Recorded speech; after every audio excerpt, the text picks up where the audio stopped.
Welcome to finding out a new world in English. Have you ever wondered why we say, I am eating a pizza, but we don't say, I am loving pizza? What is the difference? Today, we are talking about action verbs versus stative verbs.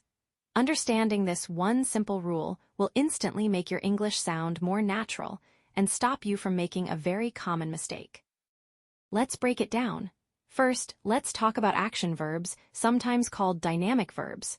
Just like the name says, these verbs describe an action.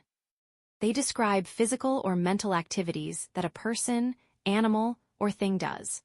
The most important thing to remember about action verbs is that they have a clear start and an end. Because of that, we can use them in the continuous tenses with ing, run, jump, read, write, sing. For example, you can say, Rose is singing in the bath, or Marcus and John are climbing a tree in the garden. Because singing and climbing are actions that describe physical movement, the ing works perfectly. Before continuing, please subscribe. If this information is useful, share this video with a friend who needs it, and don't forget to leave a like. Now let's look at the rule breakers, stative verbs or state verbs. These verbs do not describe physical movement. Instead, they describe a state of being, thoughts, emotions, or possession. Here is the golden rule you must remember.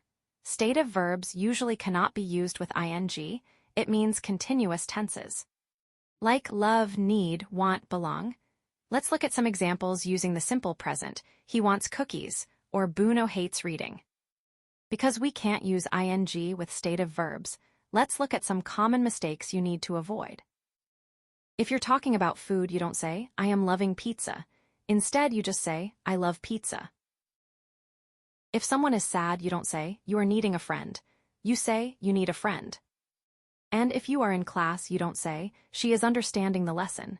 You say, she understands the lesson.